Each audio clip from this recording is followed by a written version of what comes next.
Right, welcome to Nation Now. My name is Rajiv K. Bajaj, and with me, as usual, Advocate Pradeep Nambiar. And right now, we are at a very, very important place.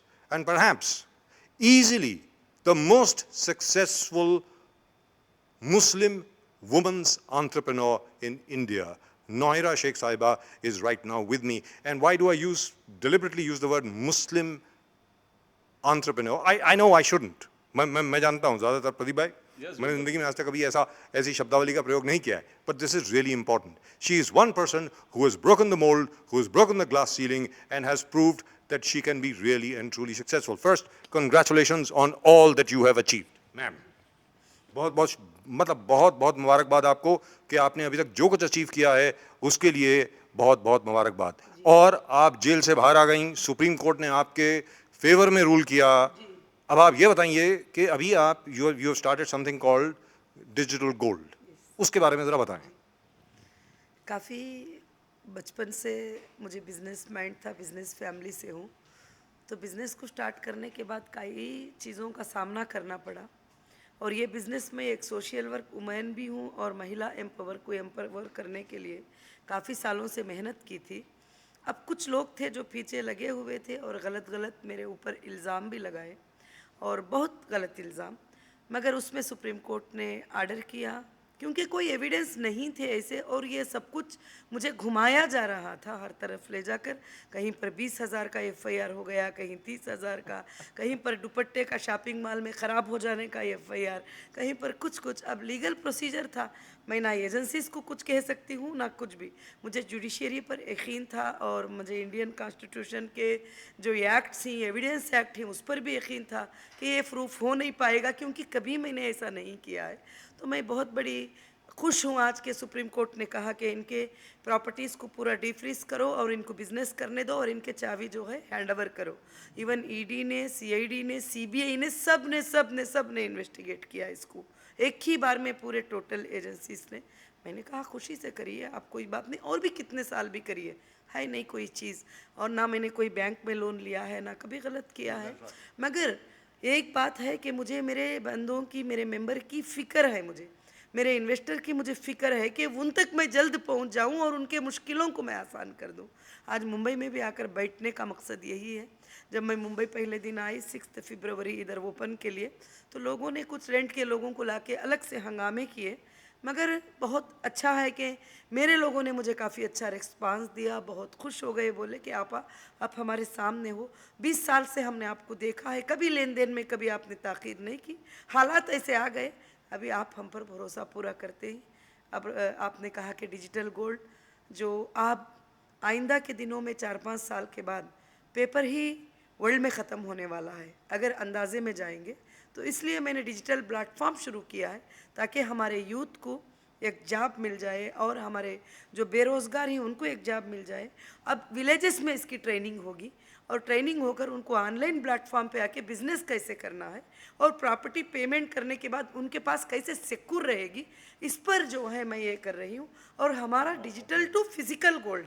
Okay, now wait a minute. Just a minute. No, what I thought was that this digital gold is cryptocurrency. Is it cryptocurrency? Is it going to be like a Bitcoin or something like that, or is this different? This is no crypto, but Kitco market, Kitco gold world market पे इसका price fluctuate होता है.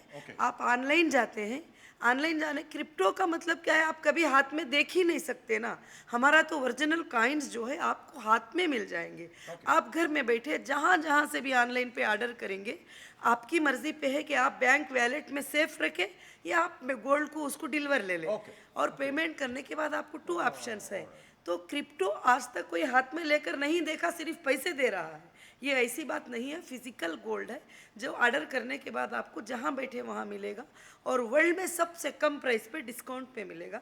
Wonderful. No, I really thought that this is for our viewers. ये हमारे दर्शकों के लिए, ये हमारे दर्शकों के लिए है. मैंने अभी तक ये सोचा था कि this is like cryptocurrency. It is not. Here the difference is it can be crypto, it can be digital, and it can be physical as well. Now that's a brilliant idea.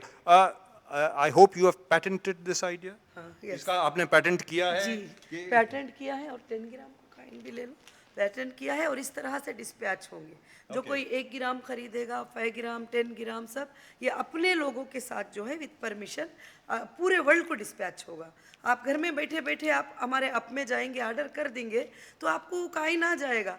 अब ये Kine आप अगर profit के लिए hold करना चाहते हैं तो फिर काइन को परचेस करने की प्लेटफॉर्म भी हम टोटल वर्ल्ड में ओपन कर देंगे कि कहीं भी आप सेल, इवन ऑनलाइन पे आके सेल करके वापस डिस्पैच कर सकते हो। Isn't that wonderful? That's a brilliant idea. That's a really brilliant idea. I've seen Elizabeth, she always does something with a purpose. Yes.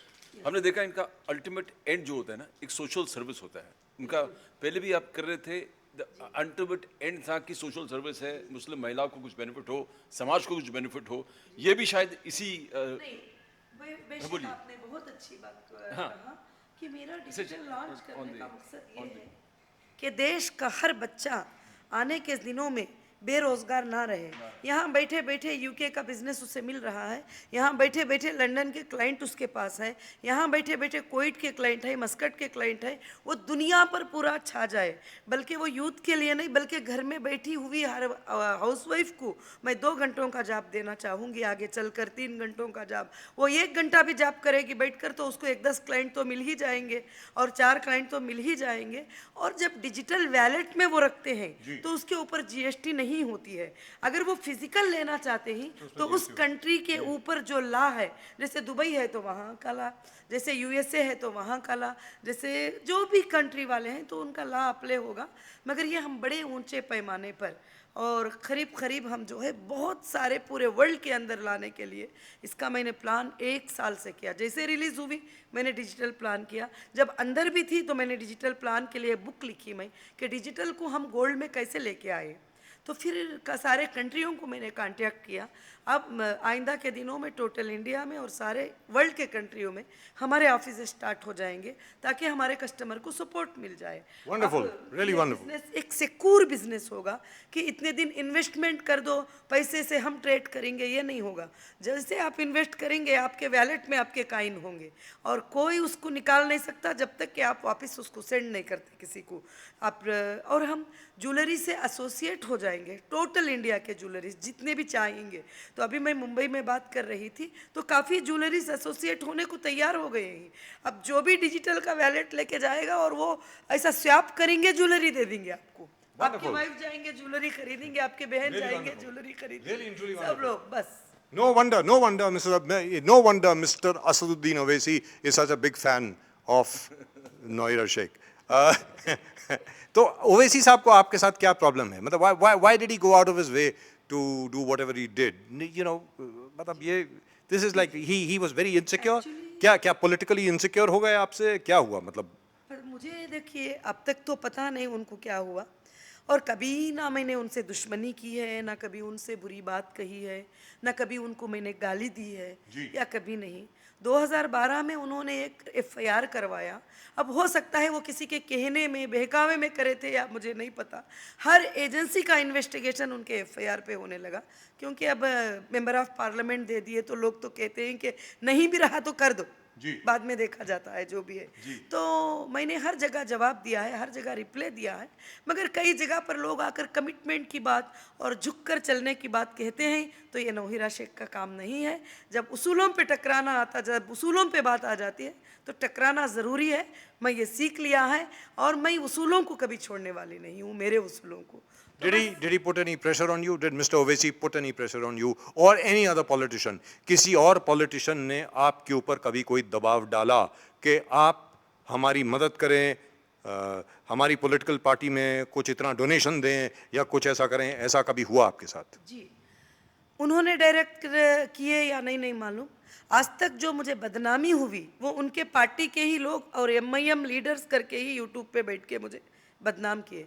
ये जितने जो 29 एफआईआर हुए थे वो उनके ही लोकेशन के लोग थे जो भी किए और उनके करीब थे।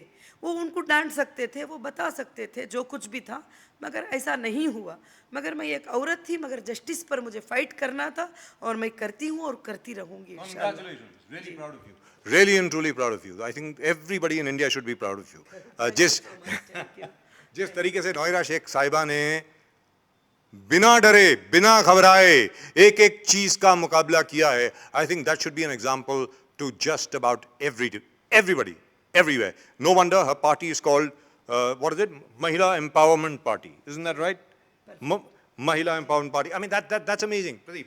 Sir we want to know अभी सबसे बड़ा पहले जो आपको इश्यूज आए थे लीगली उनके कलेक्टिव इन्वेस्टमेंट स्कीम है कि नहीं, आप समझ रहे सेबी के लोग पॉजी स्कीम्स है, फिर कहना कि price sheet money circulation banning act है कि नहीं, बिकॉज आज के एक it's a business, it's a तो जो पहले लोग अफेक्टेड थे, जितने बहुत सारे कंपनीज जैसे हम लोग एसोसिएटेड सहारा, बहुत सारी कंपनीज है सहारा में कलेक्टिव इन्वेस्टमेंट स्कीम सेबी के वायलेशन, फिर लोकल जो price sheet money circulation banning act के वायलेशन, तो अलग अलग रेगुलेशंस ऑफ सेबी के वायलेशन। तो हम लोग जानना चाहते हैं कि ये जो आपके स्कीम है, it's a fantastic scheme. Even the government of India is probably thinking of digitalizing gold and bringing it to the market. And she has taken one step ahead, giant step ahead of the Indian government and started the scheme herself. तो क्या ये SEBI act का कई violation होगा, नहीं होगा? Price sheet money circulation banning act का violation होगा, नहीं होगा? बिकॉज लोग चिंतित है, लोग इन्वेस्ट करना चाहते हैं, लोग बिजनेस में जुड़ना चाहते हैं, बट प्रेशर में नहीं आना चाहते। And number two, this is not a, I hope it is not a collective investment scheme. जरूरी क्वेश्चंस थे, इसका डिक्लेरेशन होना जरूरी है। सीबी जब इन्वॉल्व होती है, जब मैं इस स्टॉक को एक्सचेंज में लेके जाऊं, जब उनका वो रिक्वायरमेंट होता है। यहाँ पर मैंने मनी कलेक्शन नहीं किया है, ना सर्कुलेशन किया है, मैंने बिजनेस किया है, इनकम टैक्स पे किया है, जीएसटी पे किया है, तो इसमें वो सारे एक्ट अप्लीकेबल ही नहीं होते। और हमारे जो कस्टमर के पास जो एक रिसिट होती है, उसमें होता है गोल्ड यूनिट परचेसिंग रिसिट, तो उन्होंने 8 गोल्ड यूनिट परचेस कर लिया। ये डिजिटल तो अभी इंडिया में आया है, मगर हीरा ग्रुप ने इस डिजिटल को सालों से चला रही है। जो भी वो सर्टिफिकेट लेके आते हैं उनको काइन मिल जाते हैं, ज्वेलरी मिल जाती, पेमेंट मिल जाता। तो इसमें कोई भी नहीं है, ये बिजनेस है। और ये पूरे इंडिया के यूथ को आने के दिनों में 40,000 को जॉब देने का फैसला कल कमेटी में हुआ है। हर स्टेट के लैंग्वेज वालों को 1,000 स्टाफ को हम जॉब देंगे यूथ को। अभी लिंक भी स्टार्ट हो रहा है, उसका एक सॉफ्टवेयर स्टार्ट हो रहा है, वो बैठकर काम करेंगे, उनको रोज़ी घर बैठे बैठे मिल जाएगी, कहीं भागने की ज़रूरत नहीं। कोविड आ गया, शॉपिंग को जाने की ज़रूरत नहीं, उन्होंने जाकर बाहर जॉब करने की, बैठकर अपाहिज भी बैठकर घर में मोबाइल आता है तो जॉब कर सकता है, बैठकर सेल कर सकता है, बाई कर सकता है। अब यहाँ पर ये बिज़नेस जो होता है सिर्फ एक उंगली पे हो जाता है। अभी आप देखिए इधर कि ये काइन होगी, है सिर्फ रिटेलर के लिए होगी। 1 ग्राम की काइन होगी 22 कैरेट, 24 कैरेट, और 5 ग्राम की काइन होगी 10 ग्राम। इतना ही कुरियर जाएगा, क्योंकि कानून है, उससे बढ़कर कुरियर नहीं जाएगा। कहीं पर भी लॉस उनको हो सकता है। ये भी सिक्योर कुरियर से जाएंगे, ट्रांसगार्ड, ब्लू डार्ट, ऐसे कुरियर्स बहुत सारे अच्छे कुरियर्स हैं जो गोल्ड के लिए, उससे जाएंगे। अभी कोई होलसेलर मुझे परचेस करने आएगा, उसकी कंपनी होना चाहिए, उसके पास लाइसेंस होना चाहिए, और वो गोल्ड बाहर परचेस करेगा तो उसको 7 to 10% डिस्काउंट मिलेगा, मगर क्वांटिटी पे, जैसे वो 100 किलो परचेस करना पड़ेगा, जब भी ट्रांसगार्ड को गोल्ड डिलीवरी कर पाता है बैंक से, क्योंकि टोटल मेरा ट्रांसैक्शन बैंक से ही हुआ है। और जो कोई वैलेट में होल्ड करना चाहता है इस गोल्ड को, तो वैलेट में होल्ड करके वो दुनिया के किसी भी कोने में जाके गोल्ड खरीद सकता है। इस तरह एसोसिएट अब हीरा ग्रुप हो जाएगा।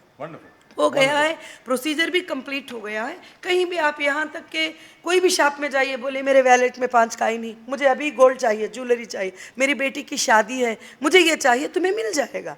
एक लीगल क्लियर बिजनेस है, बैंक टू बैंक। आज तक 27 टाइम मुझे अरेस्ट किया गया। 27 टाइम मैं एक औरत होकर 810 डेज पुलिस कस्टडी में थी, जबकि इंडिया के सबसे बड़े क्रिमिनल को 14 दिन से ज़्यादा कस्टडी में रहने का ये नहीं, बल्कि प्रेशर ऐसा डाला गया कि कहीं 7 दिन, कहीं 14 दिन। केस कितना? 50,000 का, जबकि EOW 2 करोड़ के बिलो वो केस बुक ही नहीं कर सकती। अब वो आइंदा के दिनों में जब PIL जाएगा सुप्रीम कोर्ट में, मैं जब पूरी पब्लिक के लिए एक एक्ट नया लाने वाली हूँ कि ऐसा जुल्म तुम करेंगे। जब मुझे अरेस्ट किए थे तो मेरा बिजनेस चल रहा था, मेरे माल्स चल रहे थे, मेरे माल्स पूरे रनिंग थे। अब कोई मैं नया प्रोडक्ट नहीं लाई हूँ, ये सब मेरा ओल्ड प्रोडक्ट है। अभी मैं शोरूमों में लगा रही हूँ, तो मुझे 25 लाख के लिए, 20 लाख के लिए, 2 लाख के लिए मुझे उठाकर अंदर सलाखों में डालने की ज़रूरत क्या थी? मुझे पूछते थे, मुझे एक नोटिस देते थे। अगर मैं कहती कि नहीं मैं ये नहीं पे करूंगी तो मुझे अरेस्ट करते थे या कुछ भी करते थे तुम। ऐसा कुछ नहीं किया गया। 10 को मैं अनाउंस करती हूँ कि मैं तेलंगाना स्टेट में कंटेस्ट करूंगी और भी 5 स्टेट में कंटेस्ट करूंगी। लोकसभा में मैं 545 सीट्स मैं कंटेस्ट करूंगी। बस मैं 14 को अरेस्ट हो जाती हूँ। अभी पार्टियों के बारे में भी आपने सवाल किया। हर पार्टी चाहती है मुझसे ज्वाइन करना, मगर मैं नहीं चाहती हूँ किसी से अभी ज्वाइन करना। जब तक कि मैं कुछ करके ना बताऊं गरीब लोगों को लेकर, गरीब तबके को लेकर, मैं किसी भी पार्टी में ज्वाइन नहीं, बल्कि मैं गरीबों को पावर देना चाहती हूं। मालदारों को नहीं, जो ऑलरेडी पार्टी में बैठकर पावरां दिखा रहे हैं उनको नहीं पावर देना चाहती हूं। मैं उनको ही एम्पावर करना चाहती हूं जो दबा हुआ तबका है। और मैं देश को एक मोहब्बत का पैगाम देना चाहती हूँ। मजहबी बात पार्टी में नहीं आएगी और हम सब सेकुलर हैं। जहाँ इंडियन कॉन्स्टिट्यूशन आता है वहाँ सबका राइट एक ही है। मैं ये बात लोगों को बताना चाहती हूँ जिनको अभी इसके बारे में नॉलेज ही नहीं है। कोई भी पॉलिटिशियन कभी कॉन्स्टिट्यूशन की बात करते ही नहीं, क्योंकि खुद उनको नहीं मालूम है। मैंने कॉन्स्टिट्यूशन को स्टडी किया है, मुस्लिम के राइट को। जब मैंने अरेस्ट हुई, मैं हिजाब पहनने वाली औरत हूँ। मैं कभी आज तक किसी भी कंट्री में बगैर हिजाब के कोई मीटिंग नहीं किया। मैं हमेशा हिजाब से रहती हूँ, मैं हिजाब को नहीं निकालती हूँ। मैं पहली बार जब अरेस्ट हुई तो मुझे बगैर हिजाब के कोर्ट को आने को कहा। मैंने कहा जेल की मैनुअल मुझे दो, कौन से पेज में लिखा है कि मैं बगैर बुरके के कोर्ट में जज के सामने हाजिर होना है। मैं बगैर बुरके के तो मर जाऊंगी, ये अल्लाह का हुक्म है, मुझे पहनना ज़रूरी है, मैं निकालूंगी नहीं हिजाब किसी भी हालत में। तो फिर वो एक एक्ट में ब्रदर अम्बेडकर को सैल्यूट करना चाहिए। उन्होंने लिखा था वहाँ पर कि कोई भी मुस्लिम औरत को जब अरेस्ट करते हैं तो उसके प्रिंसिपल का ख्याल रखा जाए टोटल तरीके से, उसके लिबास का, उसके इसका। तो फिर मैं हर जगह बुरखा पहनती थी और जाती थी। अब मैं बोली अब लेके चलो, जहाँ लेके चलना है चलो, मैं तैयार हूँ। क्या इन्वेस्टिगेशन करना है। But what courage, what courage. We must salute her courage. This is absolutely amazing. You were there in jail for how many days, ma'am? 810 days? Is that what you say? 810 days police custody. Police custody. Wow. Two years, 4 months in jail. In judicial custody. Judicial, In jail. JC. JC. So now you have joined the elite group of people like Govind Ballabh Pant, like Pandit Jawaharlal Nehru, like Mahatma Gandhi, Perfect. like Maulana Azad. Perfect. Wonderful. आपकी So बात congratulations. Perfect है कि मैं एक freedom fighter बनना चाहती हूँ। मैं महिलाओं की आवाज़ बनना चाहती हूँ। मैं दबे हुए तबके को उठाना चाहती हूँ। ये जो रेवड़ी सीटरों को जो सीट मिलती है उस पर अच्छे लोगों को बिठाना चाहती हूँ। और जो रेवड़ीज़म, जो पॉलिटिकल की एक शक्ल जो ख़राब की गई है, उसको देखकर लोग घबरा कर जो 10 किलोमीटर भागते हैं, मैं वो नहीं, बल्कि आपके जैसा नॉर्मल लिबास में रहकर लोगों को गले से लगाए कि वो एक MP है, नॉर्मल लिबास में गले को लगाए वो एक MLA है, वो एक कॉरपोरेटर है, जो लोग पहचाने नहीं वो लोगों में रहे। कल हमारी मीटिंग हुई थी तो मैंने यही कहा कि आप यूनिफॉर्म चेंज नहीं करोगे, आपका स्टाइल अलग नहीं करोगे, आप नॉर्मल स्टाइल में रहोगे, सबसे मुलाकात करोगे, क्योंकि पब्लिक आपको सिलेक्ट करती है। पब्लिक की खिदमत करिए। Wonderful. Absolutely wonderful. Now there's one question which is there in everybody's mind. One second. Now, अब ये सवाल मतलब बहुत ज़रूरी है पूछना क्योंकि देखिए आप जो भी सवाल जैसा करते हैं वैसा करिए। जी। मैं कभी किसी को नहीं कहती कि सवाल पहले प्रिपेयर करके लाओ, मैंने जिंदगी में नहीं पूछा है। अब यहाँ मैं पर जो हूँ अंदर वो आंसर आ जाता है फौरन। अब ये बताएं, जो पुराने जो आपके इन्वेस्टर्स हैं जी। उनके लिए आपने क्या सोचा है? When will you be able to repay their money? When will they be able to see their investment back and so on and so forth? बहुत अच्छा सवाल है। मैंने सारे इन्वेस्टर से मीटिंग किया है और उनको मैंने एक ऑफ़र दिया है। जो आप ये इन्वेस्टर जो कहते हैं ना, ये मेरे IBG मेंबर हैं। सारे लोग इन्वेस्टर नहीं हैं। जिन्होंने भी इन्वेस्ट किया है उसमें से 90% ऐसे लोग हैं जो 1 लाख के 2 लाख खा चुके हैं। जी। वो मुझे ये नहीं बोल सकते कि तू चीटर है। अगर मैं चीटर होती तो 1 लाख में से लेके चली गई होती।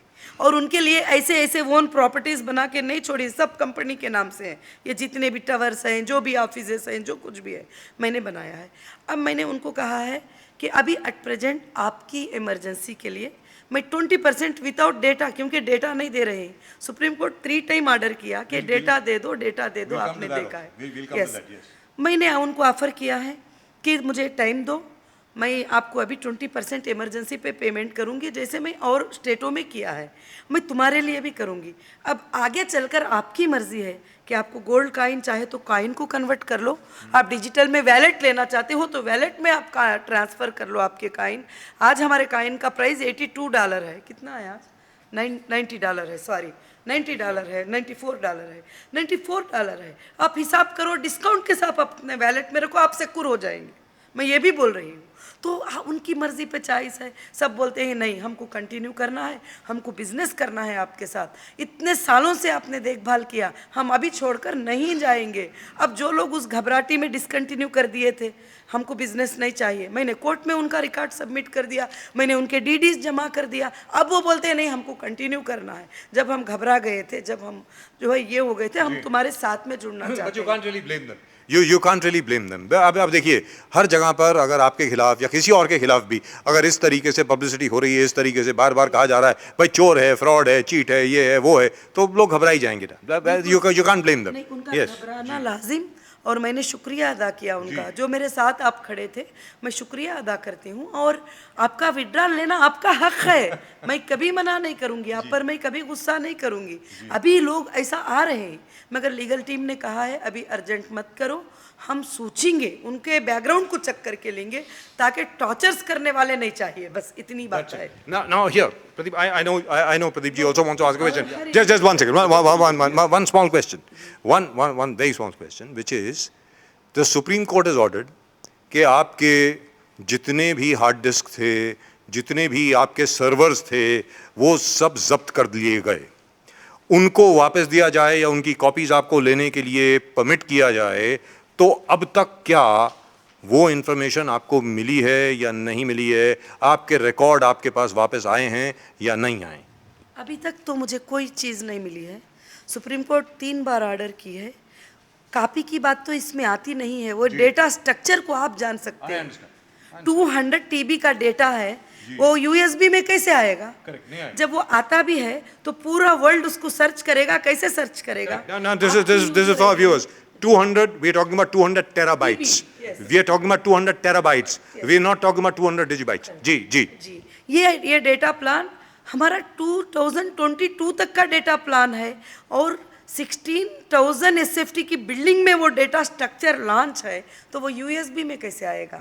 एक डेटा में कैसे आएगा? वो पढ़े लिखे IT वाले सब लोग इसको जानते हैं कि इसकी क्या फैसिलिटीज़ होती है। वो सारे फोटो फॉर्मेट्स, वर्ड वगैरह सब मिलना है, जब जाके आपकी यूज़र ID पे आपके 50 पेजेस दिखाई देते हैं। आपके ट्रांसैक्शन, आपने फूडेक्स परचेस किया, टेक्सटाइल परचेस किया, गोल्ड परचेस किया, बैलेंस कितना है, क्या पिछले दिनों में मैं दे दी हूँ आपको पेमेंट, ये सारी चीज़ें बैंक रिकॉर्ड के साथ जो है उसमें आते हैं। तो आज डेटा ही मेरे पास नहीं है, और 3 बार सुप्रीम कोर्ट का ऑर्डर है। मेरे अरेस्ट के 6 दिन के बाद जाकर डेटा सेंटर को लॉक कर दिया, और मुझे ये भी नहीं मालूम कि उनके पास कोर्ट का ऑर्डर था क्या नहीं। जब एक बंदे ने कंप्लेंट किया है तो पूरे लाखों के बंदों का डेटा बंद करने की क्या ज़रूरत थी? कम से कम वो खुश तो होते, यूज़र ID लॉगिन होते, डेटा सेंटर को चलने देते। मगर अब वो डेटा कहाँ है? FSL के पास बोल रहे हैं, FSL के पास है हमको 2 महीने टाइम दो। अभी भी आप ये सुप्रीम कोर्ट का ऑर्डर देख सकते हैं कि 3 डेज में डेटा दो, 3 डेज में डेटा दो। ये देखो सुप्रीम कोर्ट का ऑर्डर है कि 3 डेज में डेटा दो। हाँ, सुप्रीम कोर्ट का ऑर्डर है कि जो लोग जाना चाहते हैं उनको भेज दो, जो तुम्हारे साथ रुकना चाहते हैं तुम उनको लेकर क्या है, तुम बिजनेस करो, और तुम बिजनेस को स्टार्ट करो, सुप्रीम कोर्ट के ऑर्डर है। और इनके 249 अकाउंट्स को ओपन करो, सुप्रीम कोर्ट का ऑर्डर है। 249 अकाउंट, इन्होंने ऐसा जैसे एक क्राइम बता रहे थे। 249 हीरा ग्रुप के अकाउंट के हैं एंट्री। अरे अकाउंट है, लीगल ट्रांजैक्शन है, इतनी बड़ी कंपनी है, नेशनल इंटरनेशनल है, तो अकाउंट्स तो होंगे, सीधी बात है। So what has the branch wise. So ma'am, what did the Assistant Solicitor General what has he said? Because it said that he will all these machines were dumped in a truck. That's what the court says, and were taken away. Has the ASG clarified this or not? अभी तक नहीं clarify दिए, हर वक्त time पूछ रहे, अभी तक clarify नहीं दिए। तो इस बार ट्वीट किया है सुप्रीम कोर्ट के बार काउंसिल के ऊपर, ट्वीट किया है इस बार कि क्यों विदाउट एविडेंस सता रहे हैं इस तरह से। So, but this isn't तक कोई एविडेंस नहीं। ईडी ने 3 साल इन्वेस्टिगेशन किया। मैंने कहा 1 लाख प्रूफ करो मनी लैंडरिंग का, 1 लाख ज़्यादा नहीं चाहिए, 50,000 करोड़ छोड़ो, 6,000 करोड़ मैं मानती हूँ, अलग बात है। 1 लाख प्रूफ कर लो, जो आप बोलेंगे वो 1 lakh. But this is strange. But isn't this contempt of court? Pradeep, you wanted to ask a question. no, it's fantastic, sir. I think one of the unique cases. Yes. आपकी जो मैटर है, जो इसी तरफ से केसेस हुआ है, The most unique case. and people have fought back, and you come and started the business again. Sir, we have been watching chit fund and other kind of Yes. funds, various schemes For the last 20 years. for the past, और करीबन 100-200 company हमने देखे कि एक बार arrest हो गए, अंदर गए, वापस रिज्यूम होता नहीं business. This is first time, a lady who has been in trouble for more than 800 days. No, in 810 days 810 days. of police custody. Of police custody. And 2 years and 4 months in judicial and custody. judicial custody. Yes. And she has come with a plan back. And she has come back fighting spirit. And she's fighting back. She's fighting back, telling none of these laws. And first time we're finding the Supreme Court Yes. for giving such kind of orders. Sir, we have been trading so many cases. इतने सालों से case करे, कभी supreme court ने सामने आके ऐसे order pass करना against enforcement agencies like ED. तो मैं एक सोशल पे, ये जो यूथ के लिए आप बोल रहे हो, ये लीडरशिप इंस्पायरिंग लीडरशिप है. ये लीडरशिप है जो फाइट बैक, जो बोलते हैं एक महिला जो अत्याचार से सही है, she comes back, fights, supreme court से ऑर्डर लेके आती है और यहाँ खड़े होकर अपने धंधा पूरे इंडिया में वापस शुरू कर दिए. This is one of the glowing examples of leadership for the youth of today. तो आपको इंस्पायर हुए, बिकॉज हम लोग जब पूछे Narendra Modi, even prime minister CM थे गांधीनगर, तो उनको पूछे कि व्हाट इज द मकसद, लीडरशिप कहाँ से इंस्पायर हो गए, आप कौन से लीडरशिप से इंस्पायर हुआ है कि ये सचमुच यूथ के लिए एक मोटिवेशन वाली चीज़ है. जी मैम. मेरा इंस्पायर होना सबसे पहले तो कि मैं बचपन से एक सोशल वर्क जो करती थी, महिलाओं पे जो अत्याचार होते थे उसको देखकर मेरे अंदर स्ट्रांगनेस आया. और ख़ासकर से मुस्लिम कम्युनिटी में औरत बिजनेस नहीं कर सकती, औरत जॉब नहीं कर सकती, औरत बाहर नहीं निकल सकती, वो सिर्फ किचन के हद तक है. तो मैंने चाहा कि मैंने पहले उनको एजुकेट करूं. तो यूनिवर्सिटी मैंने तिरुपति में क़ायम किया और मैंने मेडिकल कॉलेज हैदराबाद में क़ायम किया. और मैंने जो है अभी जो मॉल्स भी वापस आने के बाद तिरुपति आंध्र प्रदेश में मेरा शॉपिंग मॉल ओपन हुआ, कुकटपल्ली हैदराबाद में ओपन हुआ, अभी मुंबई में हमारे मॉल्स 2 ओपन होना बाकी हैं, बांद्रा और वाशी मॉल्स. और मैंने ये किया, मैं इंटरनेशनल लेवल में जाकर बिजनेस करके सबको मैं एक सबक दिया कि जब हम सच्चे हैं, लीगल चलते हैं, तो हमको डरने की ज़रूरत नहीं. यहाँ भी मुझे बैक करने के लिए इतनी कोशिशें किए गए कि मेरे गाड़ी के सामने चंद रेंट के लोग आके सो गए कि मैं हमारे ऊपर से गाड़ी चलाओ, हमको पैसे दो. हालांकि वो ना मेंबर थे, ना IBG नंबर उनके पास था, कुछ भी नहीं. मुझे कहा गया कि बैक डोर से आप जो है हम बैक डोर से लेंगे. मेरी सिक्योरिटी ने कहा, मैंने कहा नहीं, मैं फ्रंट डोर से ही जाऊँगी, मैं बैक डोर से नहीं जाऊंगी, क्योंकि मुझे कोई धोखा नहीं किया है, मैं फ्रॉड नहीं किया, मैं चीट नहीं किया है. मैं फ्रेंड से जाऊंगी, मैं सबको जवाब दूंगी, सारे मेरे कंपनी के हालात में सबके सामने रखूंगी. और मैं भागने वालों में से नहीं हूँ, ना मैं भागूंगी कहीं भी, क्योंकि मुझे आता है फाइट करना. मुझे जुडिशरी पे इंडिया के मुझे भरोसा है. मैं ज़रूर जीत ज़रूर हुई. तेलंगाना ने इतना मेरे ऊपर केस लगाए, फर्स्ट मुझे अरेस्ट वहाँ से किया गया और मुझे बहुत सारे कोशिशें किए मुझे दबाने की, और पार्टी को डिसॉल्व करो, हम आके कल तुमको जो है ये गाड़ी में लेके जाएंगे, वो गाड़ी में लेके जाएंगे. बहुत सारे मेरे ऊपर प्रेशर रेस किया गया और मैंने कहा नहीं, मैं मेरे वसूलों को नहीं छोड़ने वाली हूँ, ना मैं पार्टी को डिसॉल्व करने वाली हूँ. और तेलंगाना हाई कोर्ट ने 2019 दिसंबर 23 को एक हिस्टोरिकल जजमेंट दिया कि सब इलीगल FIR हैं, क्यों उठा के अरेस्ट किया है, ये तो कंपनी है, सीधा लीगल चलती है. तुमने 5,600 करोड़ का इसके ऊपर जो इल्ज़ाम लगाया है, किधर है वो? तो 13 lakh. I don't think Supreme Court ever has. Obviously, our sympathies will then lie. Obviously, Supreme Court, the bar and bench has claimed this. Obviously, our sympathies will then lie with the accused. No, hold on a minute. Yes. We must read the earlier part too. Sir, yes. The earlier part is most important. Now, this is very, very important. Now, in this regard, we are talking about Miss Noira Sheikh right here. The Supreme Court has said, Supreme Court observes that it has been 2 years and the SFIO, what is the SFIO? Serious Fraud Investigations Office, is unable to decipher evidence due to lack of forensic labs. Justice S.K. Kaul, one of the most respected judges of the Supreme Court, by the way, says 2 years is a long time to find evidence. Obviously, our sympathies will then lie with the accused. I Now, never- I never found such I a- have never, we have never I've found, never- I have never seen the Supreme Court take such a view. I have never seen the Supreme Court take such a view that the Supreme Court has taken in the case of Hero Gold and Miss Noira Sheikh. Absolutely wonderful. We'll continue this conversation in just a bit. Right, and we are back.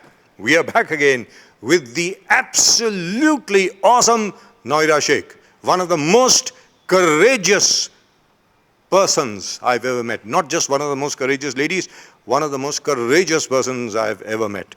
अब now, जो प्रदीप जी ने आपसे सवाल पूछा, आपने उसका जवाब ठीक से दिया नहीं. आपने ये वादा किया था हमसे कि आप जो जवाब हैं बहुत अच्छे तरीके से देंगे, आपने नहीं दिया. अच्छे तरीके से नहीं, नहीं कहा। आपने कहा लोग पूरा मेरे पास पूरा जवाब देंगे. नहीं, नहीं, उन्होंने आपसे ये पूछा कि आप इंस्पायर किससे हुए, किससे प्रेरणा मिली आपको इतना सब लड़ने के लिए, इतने साहस के लिए. कोई were you inspired with you know some people are inspired by religion. बहुत सारे मैंने फ्रीडम फाइटर्स को स्टडी किया है जी. जैसे गांधी जी और भी बहुत सारे लोगों को, बहुत सारे वुमेन्स को मैंने, मुस्लिम वुमेन्स को, फ्रीडम फाइटर्स को और हिंदू वुमेन्स को, मैं फ्रीडम फाइटर्स के बहुत सारे बुक्स को स्टडी किया. फिर उसके बाद मैं कहते थे लोग कॉन्स्टिट्यूशन हिंदुस्तान उसी पर बेस्ड है और हिंदुस्तान में कानून सबसे बड़ा है. ये बात मैं सुनती रही. तो फिर मैंने टोटल कॉन्स्टिट्यूशन को स्टडी किया तो मैं बहुत इंस्पायर हुई कि वाकई कॉन्स्टिट्यूशन इतना अच्छा है, इससे हमें इतनी जस्टिस मिलती है और हमारे लिए हर जगह प्रोटेक्ट किया है, हर जगह पर प्रोटेक्ट किया. सेकुलरिज्म में हमें प्रोटेक्ट किया, हर जात वाले को, हर जमात वाले को, मुस्लिम को, हिंदू को, क्रिश्चियन को, हर इंसान को एक ही अधिकार दिया. बल्कि मगर लोगों में देखा जाता है पॉलिटिक्स में तो सिर्फ मजहबी बातों पे लड़ते हैं. ये क्यों लड़ते हैं? मगर मैं भी एक मोहब्बत का पैगाम दूंगी, सबको मिलाने का पैगाम दूंगी, सबको मिलजुल कर रहने के.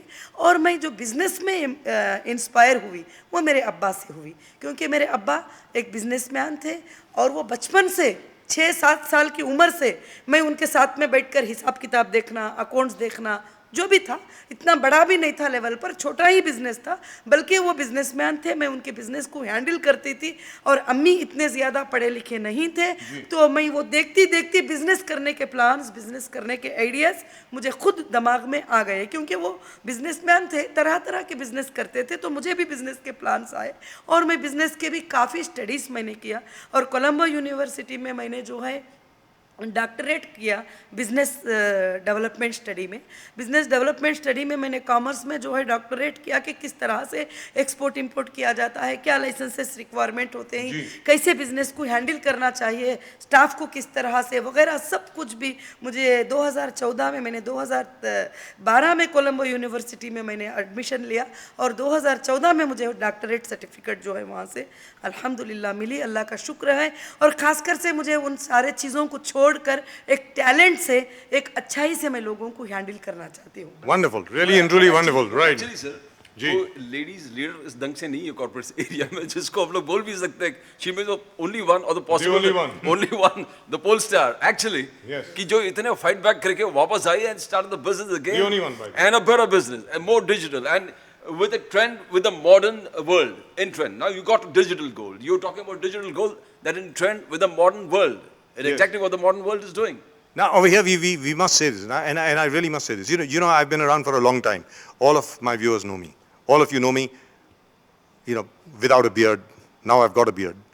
But I tell you what, I've been in journalism now since 1982. 1982 से, right from my first job in a newspaper in Delhi.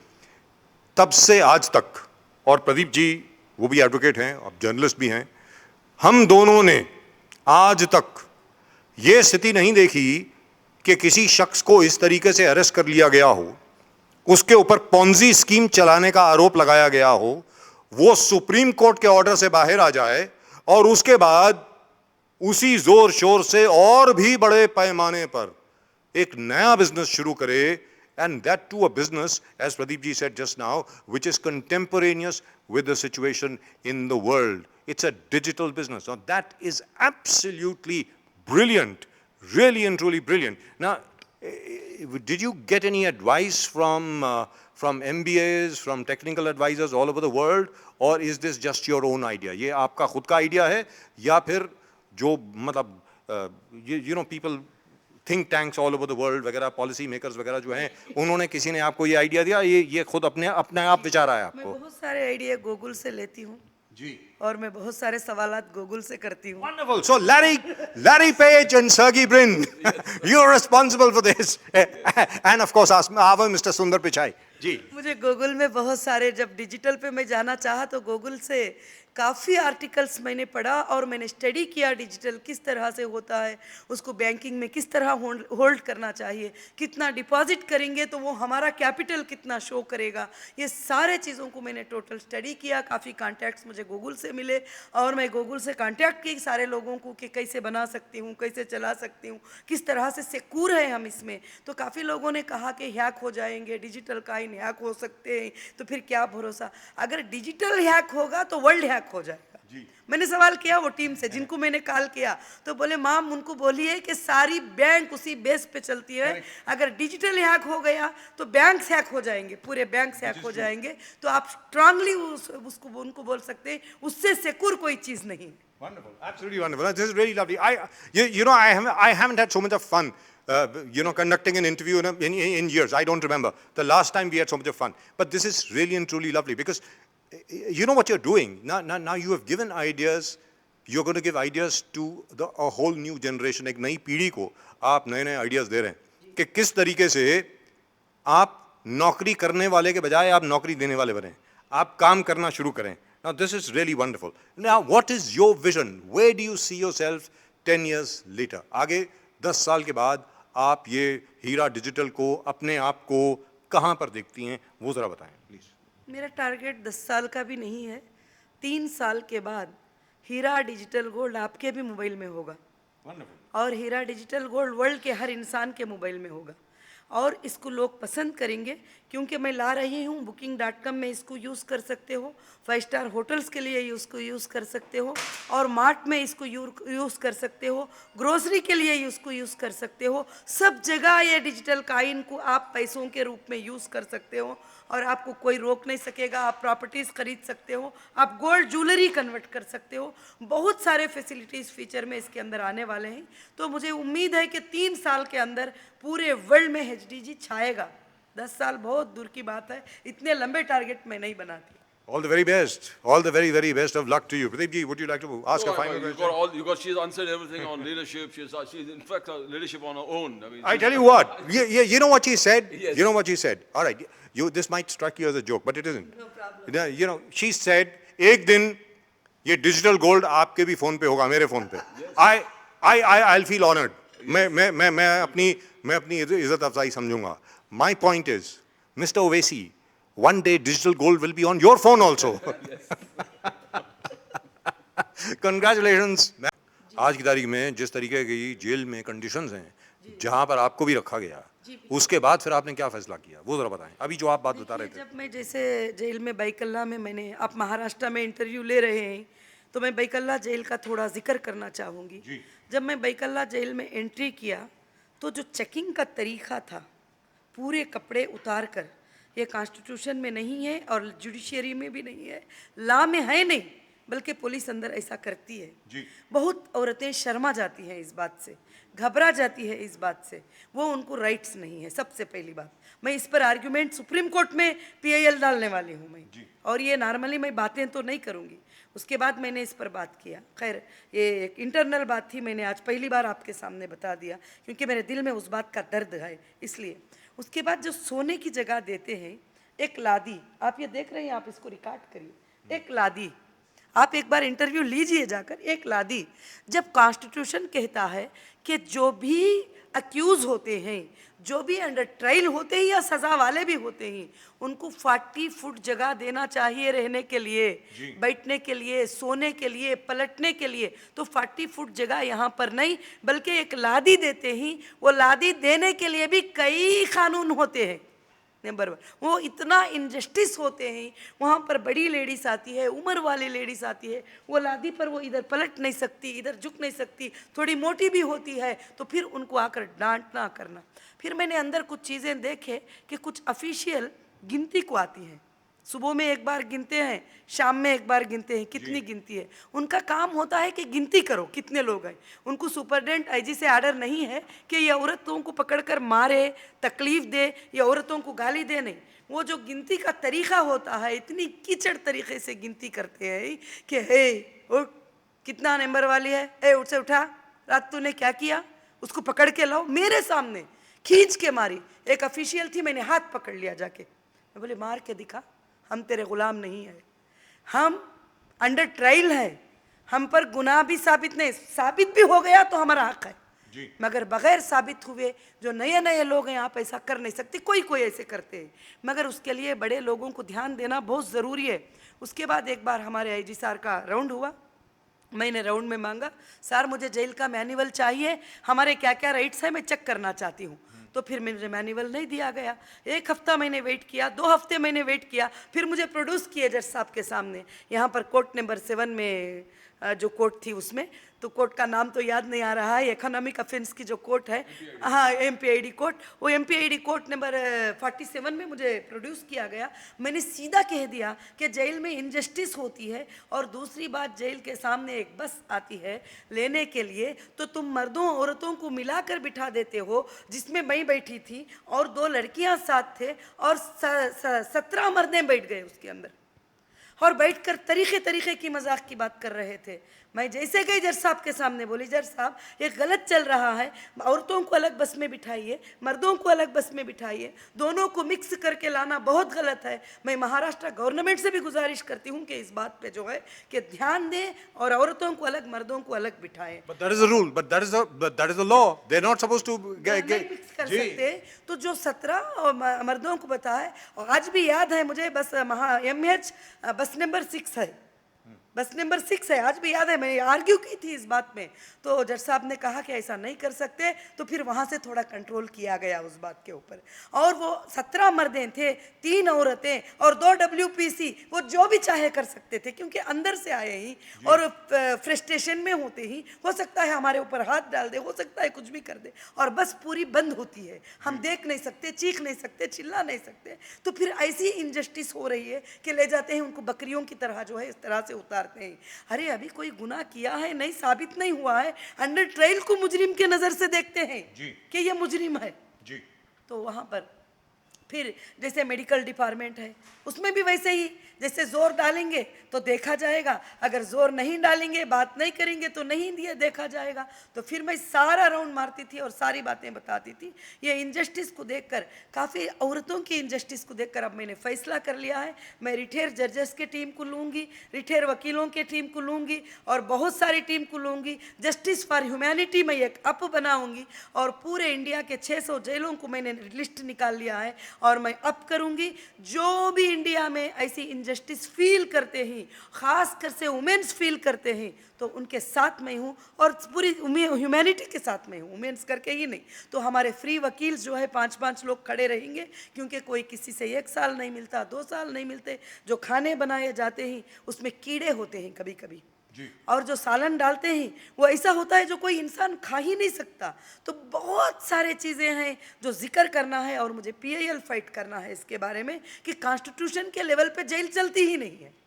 आपने कुछ औरतों की मदद भी करी बाहर निकलने के लिए। मैं बाहर निकलने के बाद में एक 80 से 90 औरतों तक मैंने उनको बेल पे, 80 to 90 औरतें इधर महाराष्ट्र में, और बैकल वहाँ पर मैं चंचलगुड़ा में थी, तो वहाँ पर मैं 30 to 35 लेडीज़ को जो है वहाँ पर भी मैंने जो है निकाला है। हाँ यस निकाला है, और मैं उनको नहीं चाहती हूँ, बल्कि अब जेल के होने वाले हर इनजस्टिस पर फाइट करना चाहती हूँ। मैं जब अंदर गई थी इस पर डेली मेरी फाइट चल रही थी, मगर जो बड़ी पैमाने पर जो पोस्ट वाले होते थे अल्हम्दुलिल्लाह वो बात को सुनते थे, समझते थे। जैसे मैं कहती थी बुढ़ियों को गर्म पानी दो तो फ़ौरन गर्म पानी ऑन हो जाता था। जैसे मैं कहती थी ये बुढ़ियाँ कांप रहे हैं, इनको ओढ़ने के लिए ये चाहिए, तो फ़ौरन से फ़ौरन जो है हो जाता था। ये बेचारे ऐसे समझते थे कि यहाँ पूछेंगे तो उनको ये डराया जाता था। राउंड आ रहा है सार का, छोटे जो स्टाफ होते हैं ना, मैं नामा नहीं जिक्र करना चाहती, सार का राउंड आ रहा है, जुबान खोलोगी ना हम सार को बता देंगे। सबको बोलना पूरी सहूलत अच्छी है, पूरे चीज़ें अच्छे ही। मैं बोलती थी कि हाँ मैडम ठीक है, मैं यही बात सार को बता दूंगी, दूसरा कुछ नहीं बताऊंगी, मैं यही बात सार को बता दूंगी। जब सार आते थे मैं खुलकर बात करती थी, सर यहाँ ऐसा ऐसे चल रहा है, ऐसे ऐसे चल रहा है। क्या किसी WPC को एक अंडर ट्रायल औरत को पकड़कर मारने का अधिकार है? उसको क्या जुल्म करने का अधिकार है? ऐसे जुल्म भी मैंने अंदर देखा है, और मैंने यहाँ तक कि केस कर दिया है अंदर एक Wonderful, औरत के wonderful. ऊपर, क्योंकि मैंने केस कर दिया। साहब एक लेडी आती है इस तरह से मारपीट करती है औरतों के साथ, तो ये बहुत इनजस्टिस अंदर हो रही है। वो लोगों के पास मोबाइल नहीं होता है, फ़ोन जब होता है तो ये पास खड़े होते हैं। आज भी कितनी इनजस्टिस होती है, वीकली वंस बैकल्ला जेल में फ़ोन देते हैं, बल्कि वकील का फ़ोन डेली होना चाहिए। डेली अपना वकील हमसे मिल सकता है। अगर वो नहीं मिलेगा, नहीं बात करेगा, तो हमारी जस्टिस पर हम कैसे फाइट करेंगे? हम अपनी आवाज़ को बाहर कैसे पहुंचाएंगे? तो मैं इसलिए इंडिया के 603 जेल है, सेंट्रल जेल 35 और डिस्ट्रिक्ट जेल्स बाकी के पूरे हैं, मैं उन सब के ऊपर फाइट करूंगी। हर जगह पर टीम को लगाकर सर्वे करा दूंगी। मैं टोटल सर्वे करा के जो जेल अच्छी है उसका रिपोर्ट सेंट्रल तक हर जगह अच्छा जाएगा। जो जेल गलत है मैं तुमको भी कॉल कर लूंगी, वहां पर भी आ जाना, वहां हम बात करेंगे खड़े होकर। We are always there with you. We are all, and remember, you heard it right here first. And I tell you what, this is my message to our most respected Prime Minister, Mr. Narendra Modi. Modi ji, जब आप गुजरात में मुख्यमंत्री थे तब आपने खुद ये कहा था, मुझको पर्सनली आपने कहा था कि अगर कहीं पर अन्याय हो रहा है, कहीं पर नाइंसाफी हो रही है गुजरात स्टेट में, तो राजीव मुझको आके बताना। अभी अभी नौहिरा जी ने जो बोला है सर, उसी के ऊपर अगर आप थोड़ा सा ध्यान दे दें तो पूरा हिंदुस्तान जो है उसकी कायाकल्प हो जाएगी।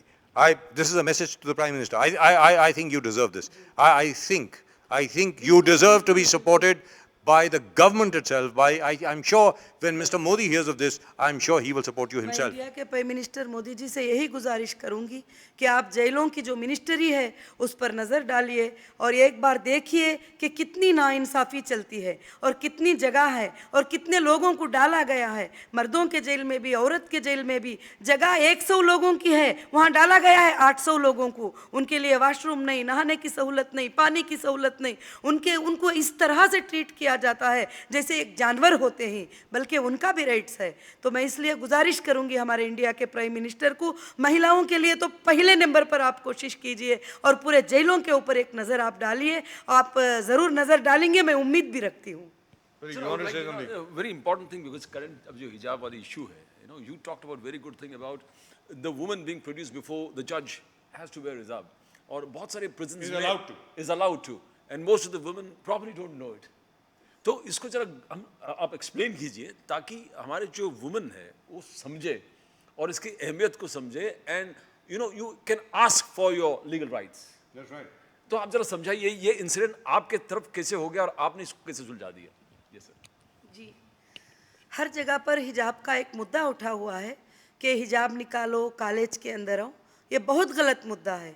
हिजाब पहनना हमारा राइट्स है, हर औरत हिजाब पहन सकती है। हाँ, आप अपने कॉलेज में एक यूनिफॉर्म कायम कर सकते हैं, मगर आप हिजाब को रिमूव नहीं कर सकते, कलर चेंज कर सकते हैं। इस्लाम भी कलर का परमिशन, यही कलर पहनना है, ब्लैक ही, ऐसा कुछ नहीं है। कोई भी कलर में आप हिजाब कर सकती हैं ज़रूर। ये राइट इंडिया में, हिंदुस्तान में हमसे कोई भी नहीं छीन सकता। इंडियन कॉन्स्टिट्यूशन यही कहता है कि जो मज़हब वाला इस दुनिया, इस हिंदुस्तान में रहना चाहते हैं, वो एक गुलदस्ता बनकर रह सकते हैं। अगर एक बंदा भी किसी मज़हब पर चलकर वो जो भी तरीका अपना ले, उसको भी प्रोटेक्शन देना आपकी जिम्मेदारी है। तो देश के पूरे महिलाओं की प्रोटेक्शन देना हमारे नरेंद्र मोदी जी प्राइम मिनिस्टर की जिम्मेदारी है कि उस पर आप एक ट्वीट करें, आप बात करें ये हिजाब के मुद्दे के बारे में कि हमारे राइट्स को ना छीनिए, ताकि हमारे हिजाब पहनने वाले काफ़ी लड़कियां इल्म से पीछे हो जाएंगे, तालीम से पीछे हो जाएंगे, बिजनेस से पीछे हो जाएंगे, क्योंकि वो अल्लाह का कानून तोड़ना नहीं चाहते।